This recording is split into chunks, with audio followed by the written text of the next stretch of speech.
This is a story about a son returning home. This is a story about a sinner asking for forgiveness. It's a story about the prodigal son. This story contains love, shame, forgiveness, and pain. It also shows God's grace, how He loved a sinner like me and took my place. This is a story where a father and a son meet face to face. You need to hear me tonight and get on my level. And don't be distracted by the devil. Okay, so this story is about a son that lives with his father but didn't want to stay because he wanted to live life his way. So one day, he told his father to give him the money and he'll go. But the father loved his son so much that he didn't want to see his son go.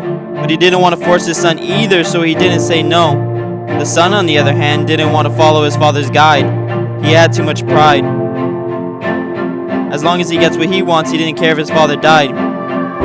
And that's so many people in the church that are supposedly God's bride. The son leaves, doesn't even give a proper goodbye. I could imagine how the father wanted to cry, but he had another son watching him, so he had to dry his eye. Like everything's gonna be okay. So he's gone, and you can imagine what's next. The son goes to the biggest city and wastes his money on sex. And they call him honey, as long as he has the money. And once people know you have money, they come like flies. They tell you they're your friends, but you know that's all lies.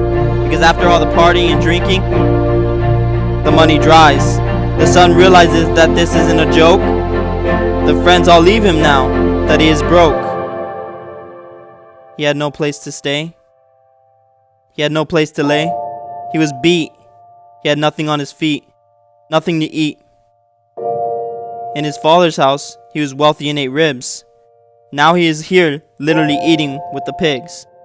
And then he realized that he has a place with his father. But he knew he did wrong and didn't want to be a bother. He was no longer going to listen to the serpent.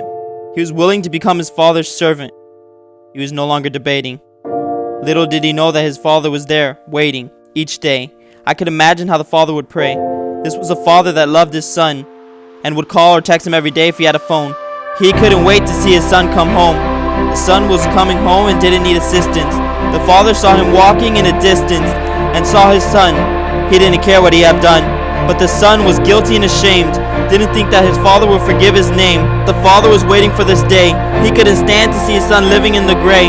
He saw his son coming. He started running like there was alarms. He started running with open arms. He grabbed his kid. The son was surprised after all he had did. He was surprised that there was no deal. His father gave him the greatest meal and put the best shoes on his toes. He gave him the best clothes. Through the biggest party, he didn't care who knows. He was so glad.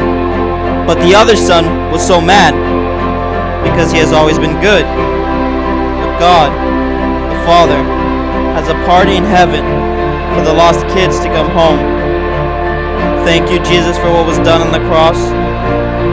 Jesus, God the Father, has a heart for the lost.